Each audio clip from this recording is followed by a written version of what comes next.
Today we will be talking about mole concept. और अगर mole concept की बात करें, सबसे पहला जो टॉपिक है वो है वन मोल। अगर हम वन मोल की बात करते हैं तो साइंटिस्ट ने क्या करा कि कार्बन ले लिया, कार्बन 12 जो है आइसोटोप ले लिया, और इसके एक एटम का जो वेट जो है वो मेज़र करा मास स्पेक्ट्रोमीटर से। तो ये आया 1.99 इंटू 10⁻⁻24 ग्राम। या इसी को जो है हम लिख सकते हैं ऑलमोस्ट एक्यूरेट वैल्यू अगर हम लिखें 1.99 इंटू -23 ग्राम। सो अब इन्होंने क्या करा कि कार्बन का जो है 12 ग्राम ले लिया और फाइंड आउट करने की कोशिश करी कि इस 12 ग्राम में जो है कितने एटम्स हैं।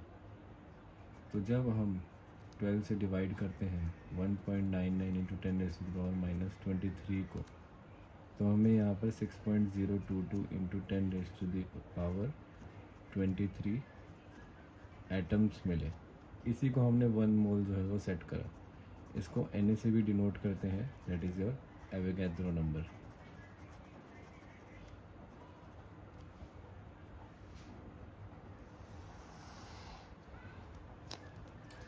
नाउ अब हम बात करते हैं एटॉमिक मास यूनिट की। इसको U से भी रिप्रेजेंट करते हैं या फिर AMU से भी, राइट। और एक चीज़ हम आगे प्रूव करेंगे कि इसको रेसिप्रोकल ऑफ Na भी कहा गया। क्या है कि अगर मैं ऑक्सीजन को लिखता हूँ 16U, तो इसका मतलब क्या है ये अभी हम समझने वाले हैं। देखिए, कार्बन के जो है वो 12 टुकड़े करे गए और इस एक टुकड़े को यानी कि 1/12 टुकड़े को कार्बन के, इसको मल्टीप्लाई कर दिया गया 1.99 इंटू 10⁻⁻23 ग्राम से, राइट। तो यहाँ पे आएगा 1.67 इंटू 10⁻⁻24 ग्राम। जब हम लिखते हैं ऑक्सीजन के लिए 16U जो कि इसका एटॉमिक मास यूनिट है, तो हम ये बताते हैं कि इसको हम 1 एटॉमिक मास यूनिट कहते हैं, इस वैल्यू को। तो 1 एटॉमिक मास यूनिट के रिलेटिव ऑक्सीजन 16 टाइम्स हैवी है, इसलिए हम इसका एटॉमिक मास यूनिट क्या लिखते हैं, 16U। क्या आपको ये चीज़ दिख रही है, ये इसी का तो उल्टा है। तो इसको हम ये लिख सकते हैं 1/Na is equals to 1 AMU। Next जो टॉपिक है वो है एक्चुअल मास। अब हमें एक्चुअल मास कैसे निकालें। देखिए, हम ये कह रहे हैं कि ऑक्सीजन जो है वो 16 टाइम्स हैवी है 1 AMU के। तो अगर हमें एक्चुअल मास निकालना है तो हम क्या करेंगे, 16 इंटू 1.67 इंटू 10⁻⁻24 ग्राम, या फिर हम ये लिख सकते हैं 16 डिवाइडेड बाई Na। दूसरा जो टॉपिक है वो हमारे पास आता है ग्राम एटॉमिक मास।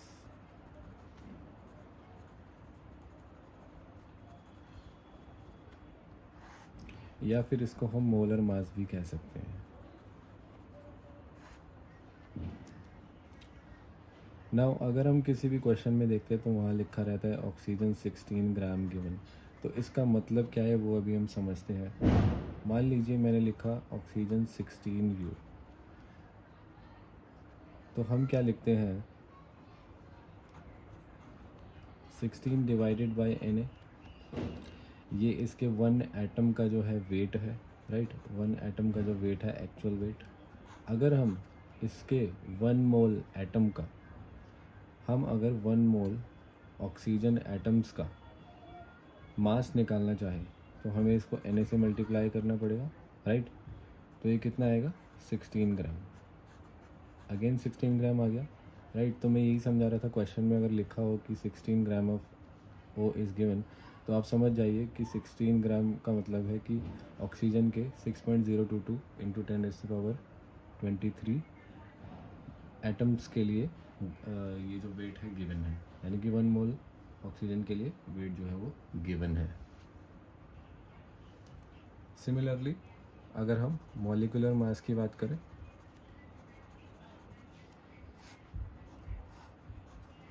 तो हम यहाँ पे वही अप्लाई करेंगे O2 के लिए 16 इंटू 2 32 U, राइट। इसका मतलब क्या है कि 1 AMU के रिलेटिव ये 32 टाइम्स हैवियर है। फिर इसी के लिए हम ग्राम मॉलिक्यूलर मास भी निकाल सकते हैं, जो कि हमने यहाँ पे एटॉमिक के लिए निकाला था, तो हम मॉलिक्यूलर के लिए भी निकाल सकते हैं। उसके बाद जो टॉपिक है वो आता है average atomic mass.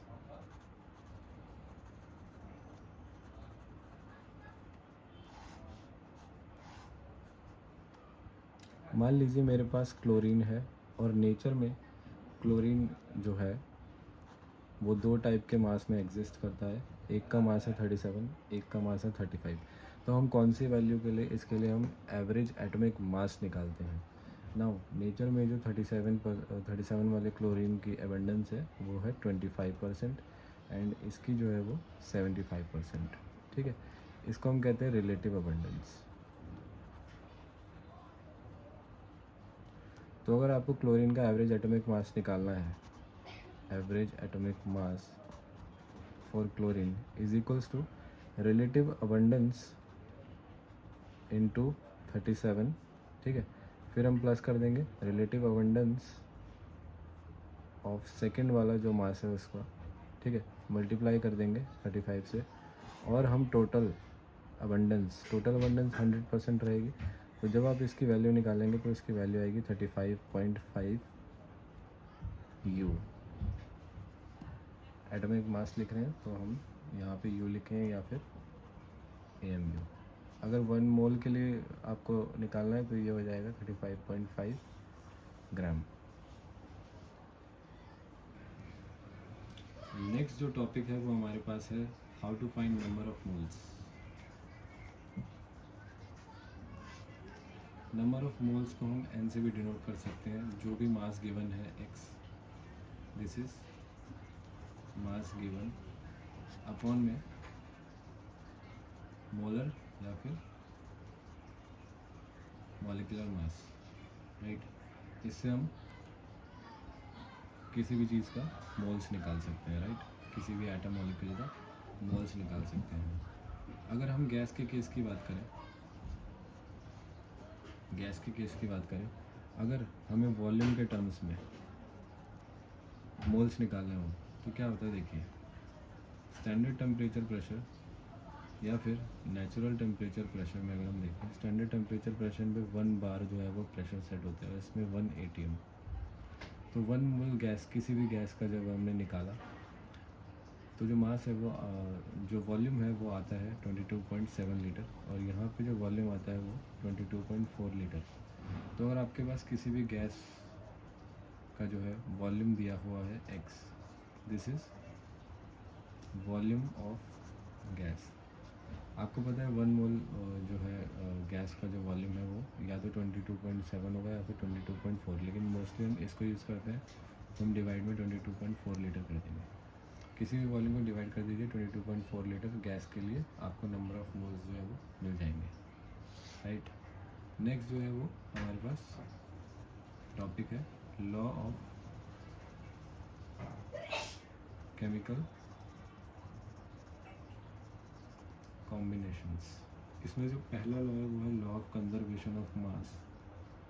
So conservation of mass, ये जो है वो लेवॉइसियर ने दिया था, और ये कहता है, मान लीजिए कोई रिएक्शन हो रही है तो इसमें जो मास है रिएक्टेंट का, जितने भी रिएक्टेंट्स हैं उनका जो मास है वो प्रोडक्ट के मास के जो है इक्वल होगा। सो ये law of conservation of mass है। इस पर हम ज़्यादा टाइम वेस्ट नहीं करेंगे बिकॉज नेक्स्ट जो कॉन्सेप्ट्स आ रहे हैं वो ज़्यादा इंपॉर्टेंट है। दूसरा है law of constant composition. Law of constant composition, ये जो है वो प्राउस्ट ने दिया था। और लॉ ऑफ कांस्टेंट कंपोजिशन क्या कहता है, फॉर एग्जांपल मैंने H2O ले लिया और यहाँ पे अगर मैं इसका रेशियो निकालूँ, तो ये 1:8 आएगा। 2 हाइड्रोजन है यानी कि 2 हम मास रखेंगे इसका, और इसका जो है 16 रखेंगे, 1:8। तो ये कहता है कि जब 2 प्योर डिफरेंट एलिमेंट्स कंबाइन करते हैं आपस में तो उनका जो रेशियो है वो सिंपल रहता है, राइट। थर्ड जो है वो लॉ ऑफ मल्टीपल प्रोपोर्शंस है। लॉ ऑफ मल्टीपल प्रोपोर्शंस, ये डाल्टन ने दिया था। देखिए एग्जांपल से समझाता हूँ। मान लीजिए यहाँ पे दो डिफरेंट एलिमेंट्स हैं, ये कंबाइन कर कर जो है वो दो डिफरेंट कंपाउंड्स बना रहा है, तो इनका जो रेशियो है वो सिंपल आ रहा है। यही जो है वो मल्टीपल प्रोपोर्शन समझाता है कि when two different pure elements combine to form more than one compound, they come in a simple ratio, they combine in a simple ratio, right. Fourth जो है वो next law is your reciprocal proportion.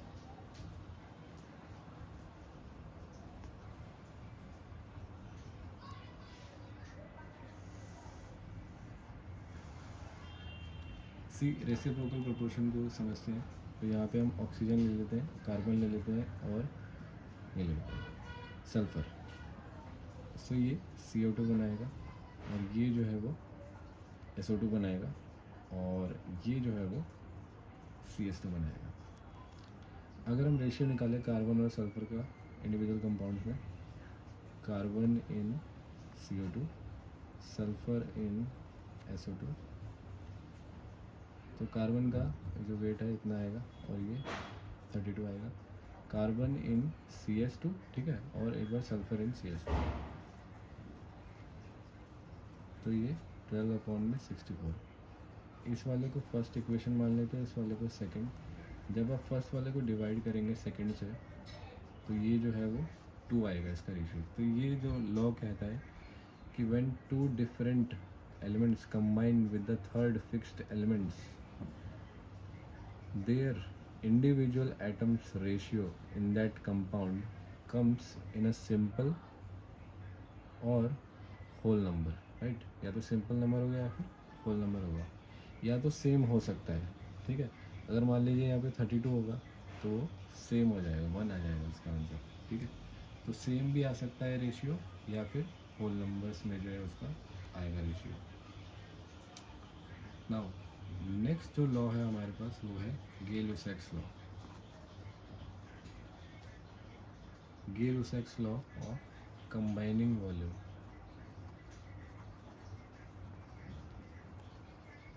ये क्या कहता है, मान लीजिए कोई रिएक्शन है N2 + 3H2 और ये बनाता है 2NH3। मैंने बोला यहाँ पे 1 वॉल्यूम, ठीक है, 1 लीटर वॉल्यूम, यहाँ पे 3 लीटर और यहाँ पे 2 लीटर, ठीक है। ये क्या कहता है कि प्रेशर और टेम्परेचर को कांस्टेंट रखिए। रीज़न, अगर हम प्रेशर और टेम्परेचर को कांस्टेंट नहीं रखेंगे तो वॉल्यूम में चेंजेस आएंगे। प्रेशर टेम्परेचर कांस्टेंट रखिए। उसके बाद गैसेस की अगर हम बात करें, ठीक है, गैसेस जो है वो कंबाइन करते हैं in a fixed ratio of their volume, यही गेल-लुसैक्स लॉ कहता है। सिक्स्थ की अगर हम बात करें वो है एवोगैड्रो हाइपोथेसिस।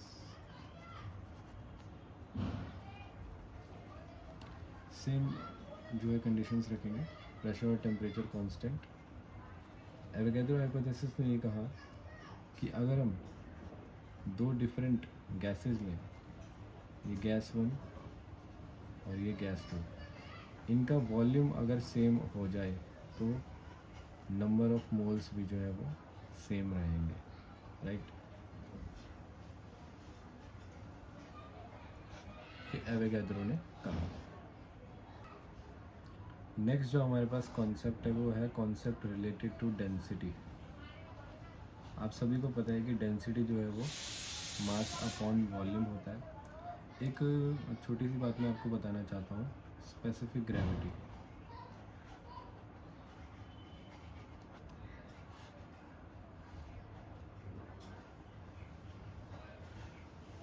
तो ये जो है बेसिकली किसी भी गैस की डेंसिटी होती है, किसी भी गैस की density with respect to hydrogen, right, with respect to hydrogen.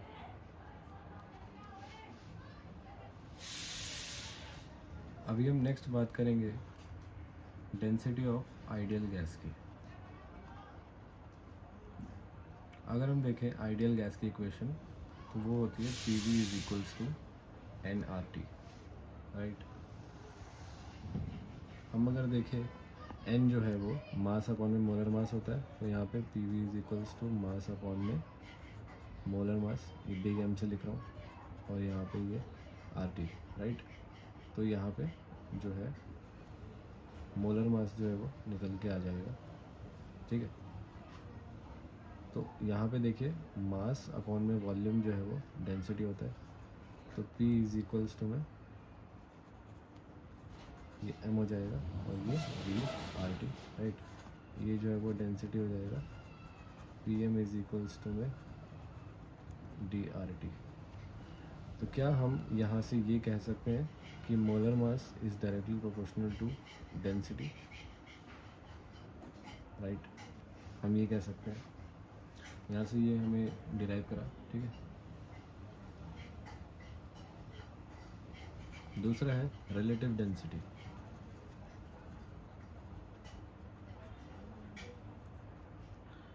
Gas 1 अगर आपको दिया हो, गैस 2 अगर आपको दिया हो, तो इन दोनों की डेंसिटी को जब आप डिवाइड कर देते हो, ठीक है, तो ये रिलेटिव डेंसिटी आप कैलकुलेट करते हो। यानी कि अगर आपको इसकी रिलेटिव निकालना हो G2 यानी कि गैस 2 के रिलेटिव, तो डेंसिटी निकाल सकते हैं हम, रिलेटिव डेंसिटी। नेक्स्ट जो टॉपिक है वो है वेपर डेंसिटी। ये इम्पॉर्टेंट है।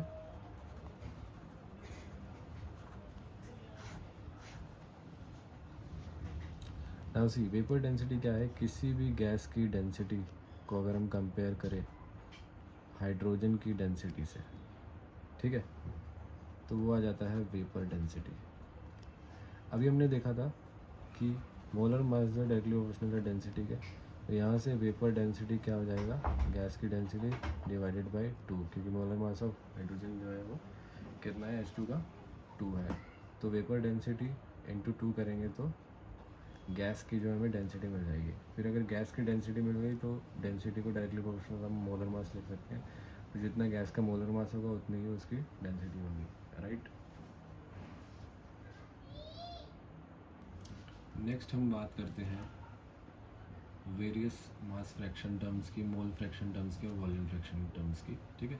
इसमें हम क्या करते हैं, गैस ए ले लेते हैं और गैस बी ले लेते हैं, ठीक है। इसके हमने नंबर ऑफ मोल्स ले लिए Na, इसके हमने नंबर ऑफ मोल्स ले लिए Nb, यहाँ पे मोलर मास ले लिया Ma, Mb और मास ले लिया। ये जो है वो मास है और ये जो है वो मोलर मास है। तो अगर हमें मास फ्रैक्शन निकालना,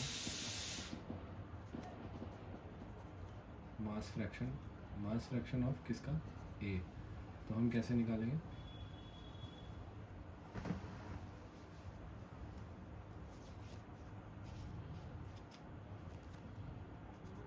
Ma लिखेंगे या फिर Mb।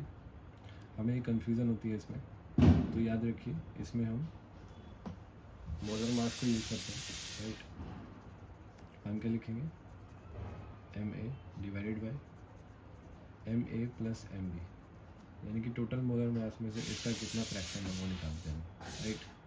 अब अगर हमें फ्रैक्शन की परसेंटेज निकालनी हो तो इसी वाली वैल्यू को, अगर मैं इसको n लिखूँ तो इसी n वाली वैल्यू को जो है 100 से मल्टीप्लाई कर देंगे, ठीक है, वो आ जाएगा। तो इसी तरीके से हम मास फ्रैक्शन निकाल सकते हैं b का भी। हम क्या कर देंगे, ऊपर b रख देंगे Mb और नीचे टोटल रख देंगे Ma प्लस Mb, ठीक है। देखिए कैसे, mass fraction of b Mb divided by Ma plus Mb। एक चीज़ नोट करनी है कि जो मास फ्रैक्शन है a का, जब आप b के साथ प्लस करेंगे तो आपको जो है 1 मिलेगा, और मास फ्रैक्शन परसेंटेज को जब आप प्लस करेंगे a और b का, तो वहाँ पे आपको 100 मिलेगा, राइट। दूसरा जो टॉपिक है आपके पास वो है मोल फ्रैक्शन। मोल फ्रैक्शन को हम साई से भी डिनोट करते हैं। तो अगर आपको मोल फ्रैक्शन ऑफ a निकालना है तो आप क्या करें, सिमिलर तरीके से Na कर दीजिए Na प्लस Nb, और यहाँ पे साई b भी आप निकाल सकते हैं, Nb with respect to Na plus Nb। Similarly यहाँ पर भी psi A plus psi B अगर आप करेंगे तो आपको 1 मिलेगा। और अगर आपको इसकी परसेंटेज निकालनी है तो इंटू 100 कर देंगे। तो साई ए परसेंटेज अगर आप कैलकुलेट करते हैं और साई बी, तो यहाँ पे आपको 100 मिल जाएगा, राइट। इसी तरीके से हमें ये पता है कि P V is equals to N R T. तो हम यहाँ से ये निकाल सकते हैं कि जो प्रेशर है और आर और टी अगर कांस्टेंट है, हम यहाँ से ये निकाल सकते हैं कि वॉल्यूम जो है वो इक्वल है एन के, या फिर अगर नहीं भी है तो हम ये भी कह सकते हैं कि वॉल्यूम डायरेक्टली प्रोपोर्शनल है एन के। तो जो फार्मूला हमने यहाँ लगाया वो हम वॉल्यूम फ्रैक्शन के लिए भी निकाल सकते हैं, ठीक है। एग्जांपल देखिए, वॉल्यूम फ्रैक्शन ऑफ ए, तो हम कैसे निकालेंगे, volume of A divided by volume of A plus volume of, और फिर हम ऐसे ही बी का निकालेंगे और फिर प्लस करेंगे तो 1 आएगा। परसेंटेज भी हम निकाल सकते हैं इसकी, तो वॉल्यूम फ्रैक्शन भी होता है, राइट। नेक्स्ट जो हमारा टॉपिक है वो है एवरेज मोलर मास। तो एवरेज मोलर मास के लिए हम क्या करेंगे, यहाँ पर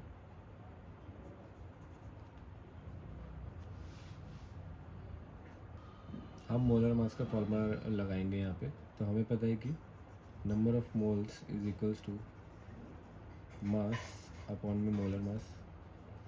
तो हम यहाँ से ये लिख सकते हैं कि molar mass is equals to N into mass, right, ठीक है। तो हमें क्या निकालना है, एवरेज मोलर मास, राइट। तो m is equals to mass upon में n, ये हो जाएगा, राइट। ये सॉरी, ये जो है गलत हो गया, ये हमने गलत लिखा है। तो मोलर मास जो हमें निकालना है टोटल, तो हम क्या टोटल करेंगे यहाँ पे। मास देखिए कितना है, एम ए प्लस यहाँ पे एम बी, और टोटल मोल्स कितने हैं, N A plus N B, right. अब देखिए मास ऑफ ए, इसको हम क्या लिख सकते हैं, एन ए इंटू में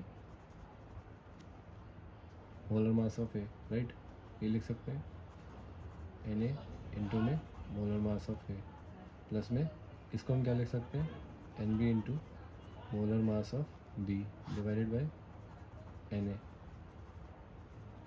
अब दोनों के डिनोमिनेटर को अगर हम सेपरेट सेपरेट लिखें तो हम ऐसे भी लिख सकते हैं, psi A into M A plus psi B into M B. तो देखिए ये एवरेज जो है वो मोलर मास निकल के आ गया।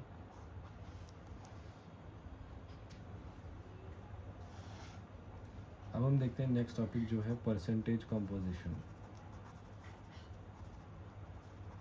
मान लीजिए आपको कोई कंपाउंड दिया हुआ है और आपको उस कंपाउंड में एक पर्टिकुलर एलिमेंट का परसेंटेज कंपोजिशन निकालना है, तो आप कैसे निकालेंगे। मान लीजिए यहाँ पे CO3 दिया हुआ है, आपको कैल्शियम का निकालना है, ठीक है। टोटल जो मास होता है इसका वो होता है 100 ग्राम, और अगर हम कैल्शियम का निकालें तो 40 ग्राम होता है। तो आप क्या करेंगे, mass of element divided by mass of compound, और इसको 100 से मल्टीप्लाई करेंगे तो आएगा 40%। इसी तरीके से अगर यहाँ पे n एटम्स ऑफ कैल्शियम लिखा होता तो आप क्या करते, इसी वाले मास को मल्टीप्लाई कर देते n, यानी कि number of atoms into elemental mass और डिवाइडेड बाय 100। तो ये कितना हो जाता है, n इंटू 40%, ऐसे हो जाता, राइट। नेक्स्ट जो है हमारे पास टॉपिक वो है एम्पेरिकल फार्मूला।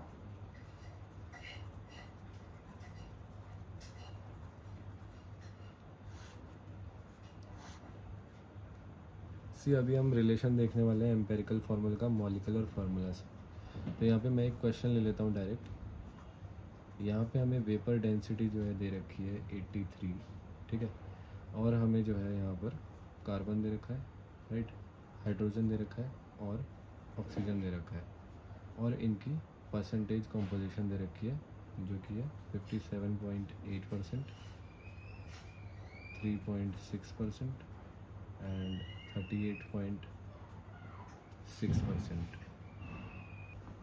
तो अभी देखिए इसमें हम नेक्स्ट क्या करेंगे, इनकी परसेंटेज कंपोजिशन से हम इनके रिलेटिव मोल्स निकालेंगे। तो कार्बन का जो एटॉमिक वेट होता है वो 28 होता है, तो 57.8 डिवाइडेड बाई 28 करेंगे तो हमारे पास यहाँ पर 4.8 आ जाएगा। तो ये रिलेटिव मोल्स है हमारे पास, रिलेटिव मोल्स, राइट। इसी तरीके से हाइड्रोजन का निकालेंगे, तो हाइड्रोजन का जो मास है वो 1 है, डिवाइड करेंगे 3.6 से, ठीक है। तो यहाँ पर आ जाएगा 3.6। इसी तरीके से अगर हम इसका कैलकुलेट करेंगे तो ये ऑलमोस्ट 2.4 आ जाएगा। फिर यहाँ पर हम जो है रेशियो निकालेंगे, सिंपलेस्ट रेशियो।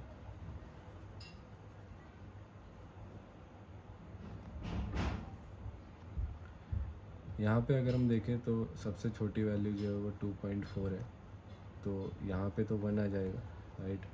और यहाँ पे 1.5 आ जाएगा और यहाँ पे ऑलमोस्ट 2 आ जाएगा। इस 1.5 को जो है हम फ्रैक्शन में नहीं ले सकते, तो इस पूरे सिंपलेस्ट रेशियो को हम 2 से मल्टीप्लाई कर देंगे, राइट। तो यहाँ पे 3 आ जाएगा, यहाँ पे 4 आ जाएगा और यहाँ पे 1 आ जाएगा। तो एम्पेरिकल फार्मूला के हिसाब से जो हमारा कंपाउंड बन रहा है वो है C4H3O2।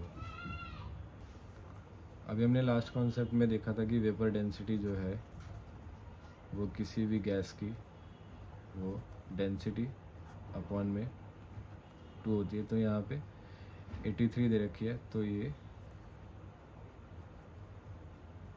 83 वेपर डेंसिटी इंटू में 2, ये इसका मोलर मास आ जाएगा, राइट। और यहाँ पे अगर हम एम्पेरिकल फार्मूला जो दे रखा है इसका मोलर मास कैलकुलेट करें तो ये 83 आ रहा है, राइट। तो जो न्यू मॉलिक्यूलर फार्मूला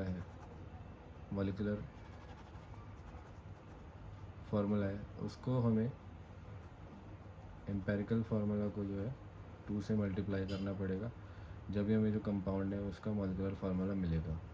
तो इस वाली वैल्यू को हम n बोलेंगे। ये वाला 2 नहीं है। अगर मान लीजिए ये कितना है, 2 3 ज़ा 6, 2 8 ज़ा 16, तो हमें 166 से डिवाइड करना पड़ेगा 83 से, ये n है। तो n को अगर मल्टीप्लाई करोगे एम्पेरिकल फार्मूला से तो आपको मॉलिक्यूलर फार्मूला मिलेगा। तो इस पूरी वैल्यू को 2 से मल्टीप्लाई कर देंगे तो मॉलिक्यूलर फार्मूला क्या आ जाएगा, C8H6O4।